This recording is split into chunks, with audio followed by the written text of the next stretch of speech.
Shortly following her return to school after a long winter term, this is now Christmas of 1978. This is during all this stuff going on, like her supposedly vanishing in the middle of the night and then waking up with no memory of sleep. She gets back to school in 1979 and she's topping every class. She says immediately she doesn't know how everything started to make sense. Like all of a sudden, the calculations in maths just made sense. The English came easy to her. She could retain the knowledge she was being taught in history. It's like her mind was opened up. And obviously the teachers thought she was cheating because she started to top every class. She was in the top 1%. Yeah, a sudden change would warrant, questioning like that. Yeah, the only class she didn't get the top was maths, where she was in the top 3%. Wow. And she managed to finish her final year in the top 10% of the school and went on to become a trainee nurse. But at the time of all this happening, she thought it was demonic activity because she was Christian. And it kept on going. Like these experiences kept on going until she turned 16 and everything seemed to stop. Everything suddenly stopped. And in the summer of 1982, this is when the Mormons came to see her. Is that my phone? That is your phone. I've got my phone. This is very unprofessional. That is extremely unprofessional. That's the first time I am just absolutely disappointed in you. That's the first time my phone has pinged in 10 plus years of podcasts. 10 years. We're not going to edit. We're just going to go all the way through. I wouldn't even edit that if we were editing. Okay. I'll just leave it in. All right, based. I just own it. So summer of 1982. And she says, 2 very odd Mormons call on me. I was in my house on my own and they visited. They did their usual thing. She said they turned up. They're talking about the Book of Mormon and their prophet. But one of them was particularly strange. He was a tall blonde, very Aryan-looking man, perfect skin, perfect features. He seemed to have what she described as a strange energy. And remember, she can read people's energy. There's something odd about him. And she says, look, I drew him as accurately as I could. And this is another banger for the show notes, Aaron. Look at let's go back to the AI photos. Look how she's captured the symmetry of the face there. And I think there's a bit of a Julian Beret effect going on there. Yeah, she says, I have a good memory of faces and I can still remember this strange young man. His skin was slightly tanned, perfect with no flaws. His eyes were a very pale blue, almond-shaped. His sweatshirt was navy blue, so were his trousers. And the weird thing was he came back to my house alone. And she says, that's something that's never done. Oh, they travel in pairs, don't they? Yeah, I don't know how true that is, but apparently, I don't know, is it a rule that you can't go back to someone's house if you're a Mormon? You gotta have a buddy. There's a buddy system. There's a constant buddy system with Mormons. But anyway, this guy turns up again, and I did actually do an AI recreation. That's it's better, but it's also very creepy. He looks like a hot David Wilcock. Blonde Justin Bieber. David Wilcock when he's like 15. Look at the size of the forehead on it. He does have a large forehead, but just extremely ridiculously large eyes. These absurd blue, large eyes. And this guy turned up again, and she remembers him coming into the house, sitting down with her on the couch, and them having a conversation. About what? She has no idea. And she remembers flirting with him hard, like really putting the moves on. And it's like he was completely oblivious to what was even going on. Of course, he's a Mormon boy. He's not going to do that. But not even in like a nice, polite Mormon way of going, no, like I can't have sex before marriage kind of deal. Sex, almost like that? I don't know what sex is. I don't know what's happening right now. Just no acknowledgement of the social situation. It was very, very awkward.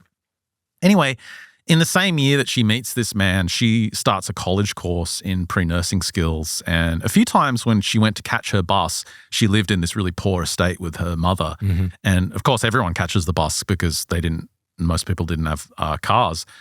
And the bus stop would always be busy, right? But occasionally she'd turn up at the bus stop and there was only one other person there, and it was this strange-looking woman. And when I say strange, same kind of situation. Well, that's her sketch. We'll put the sketch in the show notes. But no, that's hot. Perfect Absolutely perfect. The cheekbone structure, just, Absolutely perfect skin, incredibly large blue eyes.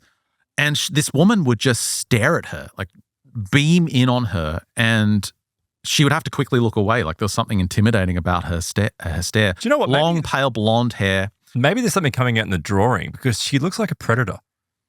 Like those eyes are predatory. It's like Napoleon Dynamite style portrait drawing. Yeah. That's my AI version. Okay, that's still freaky, but yeah. It's like a super hot Swedish woman with just ridiculously freakish large eyes. Yeah. That's the way it's coming across. Swedish anime woman. Yeah, with a super pointed chin, which looked odd. She wore a plain navy blue jumper. All of these guys wear navy blue. And close, tight-fitting leggings and these strange, seamless black boots, which the style of which she hasn't seen before. Anyway, the funny thing about this woman was that Lorraine was the kind of girl that would always strike up a conversation. She's the kind of person where, you're standing in a queue and someone starts talking to you and you're like, okay, let's just have this polite back and forth and then get on with our day. She's one of those people that just keeps going with the conversation. But she said for some reason, she couldn't talk to this woman. She would go to talk to her and then like there was this weird intimidation, this weird feeling. She just couldn't strike up a conversation with her and she could never figure out why. Well, like a repellent of some kind? Yeah, there was just something off about her energy as well, something different about her energy. Anyway, she completes her pre-nursing school, applies to a famous hospital, which she doesn't mention, and in 1984, she was accepted into their nursing program and commences her nursing training. So her career's on its way. And she does mention that while she's doing this nursing training, there's just one instance where she sees a UFO from the window of the hospital, and one of the other nurses sees it as well. She just describes it as an orange ball, hardly worth mentioning, but in the context of the wider story, she sees it. But then we get to 1986, and she said nothing strange happened for some time. She was left alone by the activity for a few years, became qualified as a nurse, and her specialty was looking after patients with learning disabilities, physical disabilities, mental disabilities. Interesting that she should fall into that after what she's been through. Yeah, Is that why she went into that, or she just sounds like a very compassionate person, I guess. But she was tasked with the hospital in taking a group of these patients to a bit of an overseas vacation. Mm-hmm. And it was all set up to take them to Greece. It was like a beautiful Mediterranean retreat. And so she describes flying out with these patients, and one other nurse went with her, and they checked into their kind of hotel apartment. But that night they went out to eat at a restaurant, and she must have had a bad uterus or something because she was like blasted with food poisoning, like completely slammed with food poisoning. Everyone else was fine, but she was violently ill. And they ended up getting her to hospital because... Is that bad? Yeah, they had to call an ambulance for her. She blacked out and actually woke up in a hospital bed. Now, when she wakes up in the hospital, this is the middle of Greece, right? We know what Greek people look like. She looks over to the hospital bed next to her. She's kind of disoriented, but she knows she's in hospital. She looks over and she sees a super hot Swedish guy in the hospital bed next to her. And standing around him are other super hot Swedish people. She's just like, what is going on?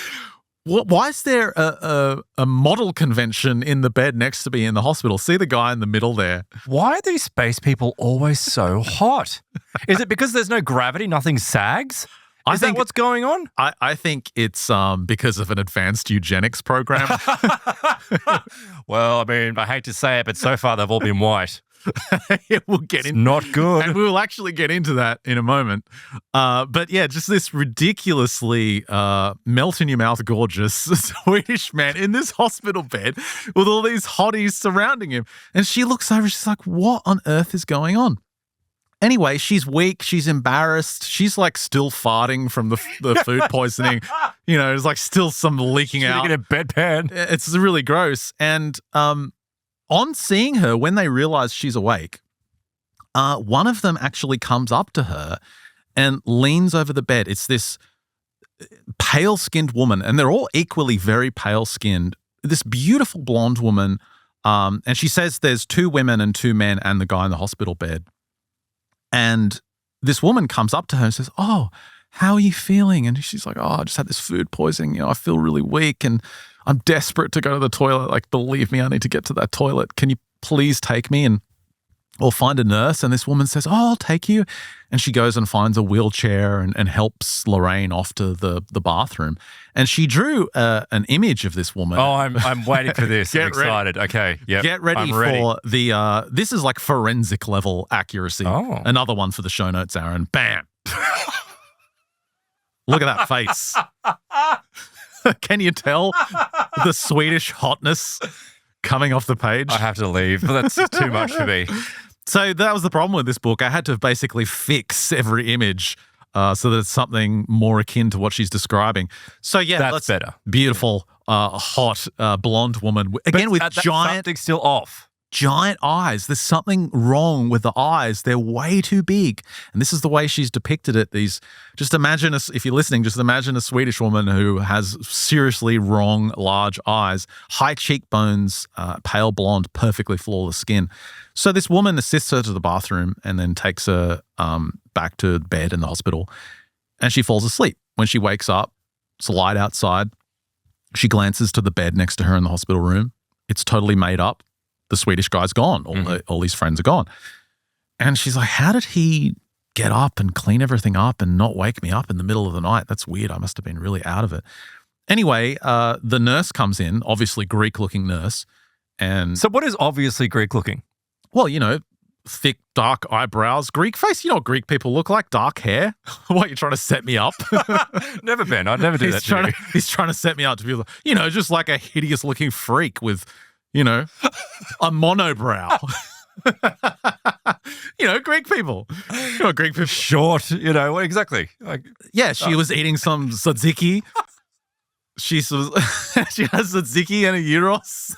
She was planning her wedding, her giant, big, fat Greek wedding, as she walked into the hospital. Her massive entire family was there with her? Yeah, exactly. Right. All her uncles and cousins were there. What do you want me to say? She's a Greek nurse. So this is fun. See, normally you set me up. Finally, I've got a chance to set you up. She walks in. She gives her like a little bath and a saline drip, and she asks this nurse like, "What happened to the other guy in the bed?" And she says, "There's been no one in this bed. Obviously, there's been no one in this bed since you've been booked into the hospital, and certainly not 6 hot Swedish people. I would have seen them." So, I mean, is there a possibility that because she's suffering from food poisoning, she's hallucinating? Well, that's what the staff at the hospital think. They think, okay, cuckoo.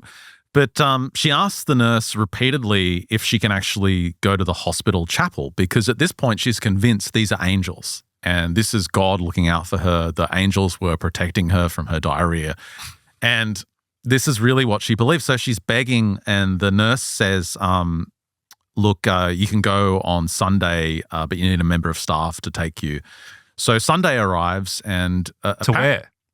To the chapel. Oh, I see. Okay, right. So she can do her prayer and everything. So Sunday arrives and another very Greek-looking nurse walks in, and her name's Carola. And it's her mentioning that they're Greek-looking nurses. And the point of this oh, sure it is. Yeah. is that this isn't a... Do you have an AI image of a Greek person? No, I've got the original sketch. My God. I mean, there's nothing bad I can say about Greek-looking nurses, but you just take a look at this image. It's horrifying. My God, look at the face. You know what I've noticed, though, in all these drawings? The nose is the same. The nose is the same. Every single drawing, the nose is the same. And has she got antennas sticking at the back of her head? Or no, is that's just her nurse hat. Oh, okay. All right. So this woman's named Carola, and she comes in and essentially gets a wheelchair to take her, or leads her down the path to the hospital chapel. Offers her some lamb and off she goes. Yeah. And she helps her. They go down this abandoned path. Apparently, I don't know why she mentions that, but there's no one around. And it's this very small white chapel building. And I did do an AI image of the nurse just to kind of clean it up a bit. But again, those freakishly large eyes. But she's taken into this little white chapel. And what's weird about this chapel is she goes inside, it's pitch black and so dark in there that she can't see her hand in front of her face. It's like, what the hell? And normally she'd be scared, but because this nice nurse, Carola, is with her, who's been so kind to her and so nice to her, she doesn't feel scared. And Carola suddenly says to her, come and talk with one of our elders. He will help you feel better. And so she lets her wheel her over to this pew and she says, what's weird is this elder appears and she says, I have no memory of him walking into the chapel. I have no idea where he came from. He was just suddenly in the pew next to me. And she describes this guy. He's wearing like a white robe. He just looks like a white-robed version of the emperor. Yeah, this, and why was he called an elder? Wouldn't you say the priest is coming or the father is coming? Isn't that in Mormons? No, this is Greece. This is like Orthodox Catholic. But what I'm saying is, like, if that was a fake Mormon, maybe they've latched on to the Mormon religion and just assuming that, oh, that's all religions, and so they're referring to him as an elder. Oh, I like how you're tying it back to the Mormon thing. Yeah. Well, my whole thing was that they weren't Mormons. They were just pretending to be Mormons. But that's what I'm saying. Okay, we can go with that. But that's what I'm saying. They've latched on. They've pretended to be Mormons. Like, they've latched onto it, and they think that just applies to everything, and that's why they're referring to him as a Mormon. Cracking open the case. See? Cracking open the case. Well, this guy just appears next to her, and she says, I can't remember what his face looked like. In fact, I don't even know if I saw his face, but he had this booming voice that just kind of appeared in her mind, and he asks her, why do you want to come to the church so much? And she says, I wanted to pray and feel God's presence. And long story short, there's a bit of a back and forth, but basically he tells her, you don't need to come to church to experience God because he's with you all the time and he's all around you. And she doesn't remember anything else from this visit. She doesn't remember anything else of the conversation.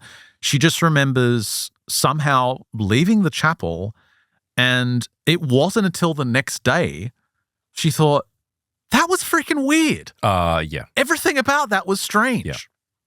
Yeah. Anyway, the following day, the other nurse comes in and she's like, oh, is it Carola's day off? I saw her yesterday. And this is a male nurse, and he's like, who's Carola? There's no nurse named Carola. I don't know who you're referring to. She's like, no, the nurse, Carola, she was here yesterday, describes her. This guy's like, sorry, there's no one named Carola that works at this hospital. I would know. I've been here for years. And yeah, there is no Carola.